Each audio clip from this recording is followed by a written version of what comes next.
Përderisa qytetarët edhe shoferët presin me ankth ditën e hënë, atëherë kur Komisioni Regulator për Energjetik merr vendim për çmimin e derivateve të naftës, kryeministri Kristian Miskovski njoftoi se qeveria ka marrë vendim për uljen e TVSH-s për benzinën dhe dizelin nga 18 në 10% me qëllim që, siç tha, të zbutet goditja ndaj qytetarëve.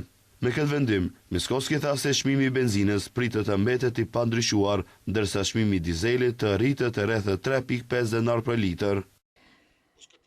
Si qeveri me përgjithësi, sot në seancë qeveritare sollëm vendim të ulet TVSH-ja e benzinës dhe dizelit nga 18% në 10%, dhe nëse kjo merret parasysh, presim që çmimi i benzinës të mos ndryshojë, ndërsa çmimi i dizelit të rritet rreth 3 ose 3.5 denar për litër.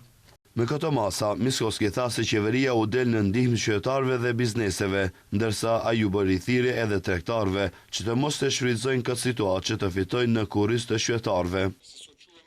Qeveria bën thirrje për përgjegjësi nga tregtarët dhe prodhuesit. Askush nuk duhet të përfitojë në kurriz të qytetarëve. Do të ketë kontrolla të shtuara dhe çdo abuzim me çmimet do zbulohet dhe do të ndëshkohet. Megjithatë, Miskovski tha se mashënia e Veriut ka çmime të derivateve të naftës më të lira në rajon.